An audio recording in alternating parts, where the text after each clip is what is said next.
नमस्ते, मैं शिवा, आप देख रहे टैक्स न्यूज। क्या बीजेपी ने नीतीश कुमार को अब अपने प्रोपगंडा के मुताबिक से सेट कर दिए और चुनाव के बाद कुर्सी से हट कर देंगे?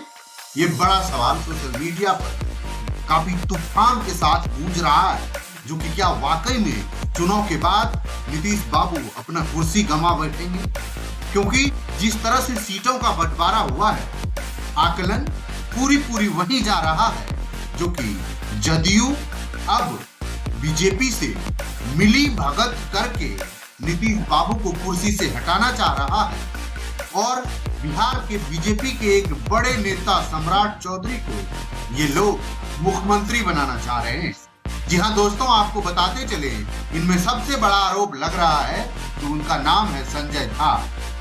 बीजेपी जदयू के बड़े नेता में शुमार संजय झा पर यह आरोप लग रहा है जो कि आखिरकार इतने सीटों पर कैसे मान गए संजय झा, क्योंकि अभी जदयू के बड़े नेता हैं और वहीं से सारा स्ट्रिंग का सेटिंग चलता है। ये मैं नहीं कह रहा हूँ, ये बात पूर्णिया के लोकप्रिय सांसद पप्पू यादव ने कहा, जो कि गरीबों के, वंचितों के और छोटे समुदाय के लोगों के जननायक जनप्रिय नेता नीतीश बाबू को निपटाने का पूरा प्रयास कर चल रहा है। चुनावी समर में नीतीश बाबू के नाम पर वोट तो लिया जाएगा, लेकिन जिस तरह से सीट शेयरिंग की फॉर्मूला को सेट किया गया है, अनुमान यही लगाया जा रहा है जो कि चुनाव के बाद नीतीश बाबू की कुर्सी को भी ये लोग सेट कर देंगे।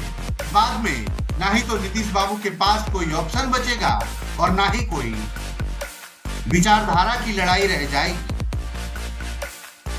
उन्होंने कहा जो कि सीट शेयरिंग में आजकल नीतीश कुमार जी का कोई सुनवाई नहीं चल रही है।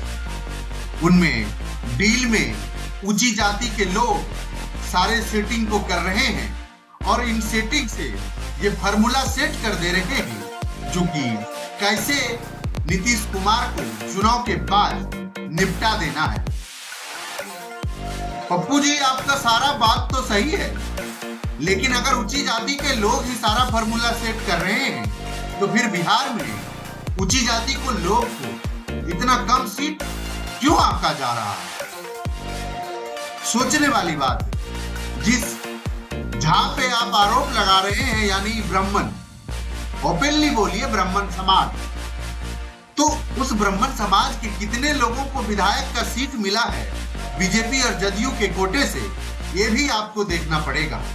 आपके बयानों को बिहार सच मान ले, हम सच मान ले, लेकिन दुनिया के सामने आपको तर्क रखना पड़ेगा।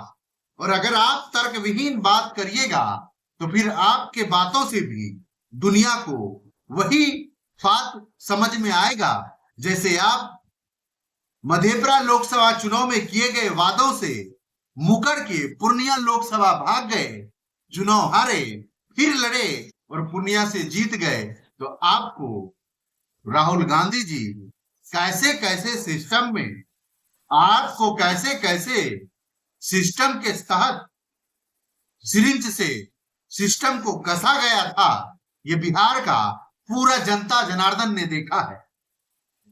आप चाहे कुछ भी गोल मटोल करके भ्रमित कर दीजिए, लेकिन दुनिया ने आपका वीडियो बड़ा बेखूबी से देखा है। इसीलिए किसी पर्सनल व्यक्ति पर आरोप जरने से पहले ये देखिए जो कि उसके पास अगर इतना बड़ा सिस्टम है तो उसने अपने समुदाय के लोगों को कितना टिकट अपने पार्टी से दिलवा दिया। और बेतुकी बेबयानी बाजियों से बचिए, क्योंकि आप बड़े नेता हैं।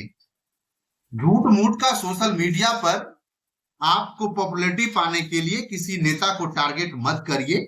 आप एक अच्छे लीडर हैं और आपको ऐसा शोभा नहीं देता है। नमस्कार।